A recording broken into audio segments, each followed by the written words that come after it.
Let's fix it. Open up Windows Defender 5.1. Click it. Click Allow an app of features to Windows Defender 5.1 on the left hand side. Click Change Settings. Scroll down and search for Java and Minecraft Launcher. And make sure you should enable in both private and public. Both Java and Minecraft Launcher should be enabled in both private and public. If it's not having this, click Allow another app and browse it. Go to C drive, Program Files, Java, Java version bin, and you have click Add. So I already have, so I skip it. So you need to do. After that, the next step, search for CMD. Click Run as administrative.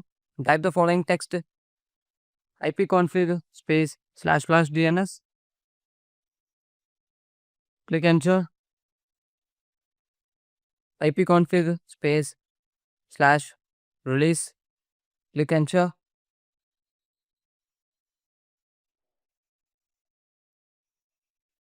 ipconfig space / renew. Click Enter. NetSH space winsock space reset. Click Enter. And this is important step. NetSH space int space IP space reset. So once complete after, click Enter, and at last exit it.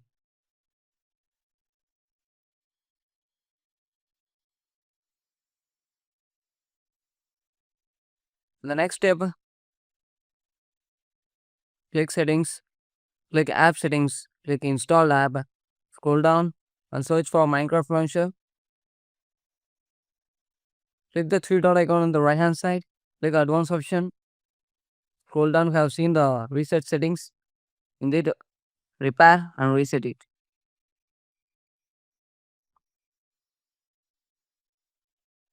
Once complete after, close it and close the final step. Click Settings, click Network and Internet Settings, click Advanced Network Settings, Network Reset, and reset the network.